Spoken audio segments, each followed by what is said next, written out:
இங்கே கடவுள் நம்மளுக்கு கொடுத்துருக்க வசனம் 1 சாமுவேல் 2:12. ஏலியின் குமாரர் பேலியாளின் மக்களாய் இருந்தார்கள், அவர்கள் கர்த்தரை அறியவில்லை. இந்த வசனத்தை குறித்து கடவுள் பண்ண சொல்ல பார்ப்போம். நிறைய பேர் ஏலியும் எலியாவும் ஒன்றுதான்னு குழப்பிக்கிறாங்க. ஏலியும் எலியாவும் ஒரே ஆள் இல்லை.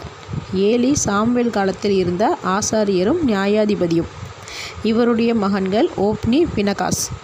இவங்களும் ஆசாரியர்கள் தான். ஆனால் எலியா ரொம்ப பழைய காலத்தில் வாழ்ந்த தீர்க்கதரிசி. இவர் ஆகாப் ராஜாவின் காலத்தில் வாழ்ந்தார். சரி, இங்கே ஏலி ஒரு ஆசாரியராக தேவனுக்கு பணிவிடை செய்கிற மனுஷராக மற்றவங்களுக்கு நியாயம் சொல்கிற நியாயாதிபதியாக இருந்த போதிலும் தன்னுடைய பிள்ளைகளை ஒழுங்காக வளர்க்கலை.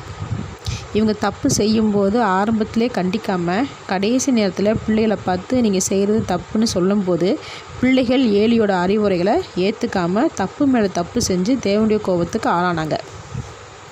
நிறைய பெற்றோர்கள் இந்த வயசில் இப்படித்தான் எல்லா பிள்ளைகளும் இருப்பாங்க, நடந்துக்கிடுவாங்க, இப்படி தான் பேசுவாங்க, போக போக அவங்களே சரியாகிடுவாங்கன்னு நினச்சி பிள்ளைகளை கண்டிக்கிறது இல்லை. இந்த டீனேஜில் தான் பிள்ளைகளை நம்ம ரொம்ப கவனமாக பார்த்துக்கணும். ஏன்னா இந்த டீனேஜில் தான் பிள்ளைகளுக்குள்ளே நிறைய விஷயங்கள் சேஞ்ச் ஆகும். இந்த வயசில் நம்ம சரி தப்பு சொல்லி கொடுத்து வளர்த்துட்டோம்னா டீனேஜை தாண்டினாலும் அவங்க சரியாக நடக்க பழகுவாங்க.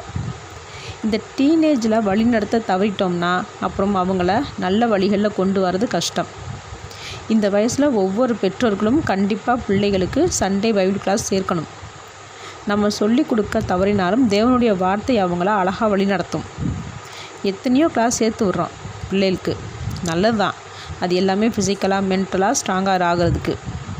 ஆனால் இந்த பைபிள் கிளாஸில் நம்ம சேர்க்கும்போது பிள்ளைகள் ஆவிக்குரிய வாழ்க்கையில் ஸ்ட்ராங்காக இருப்பாங்க.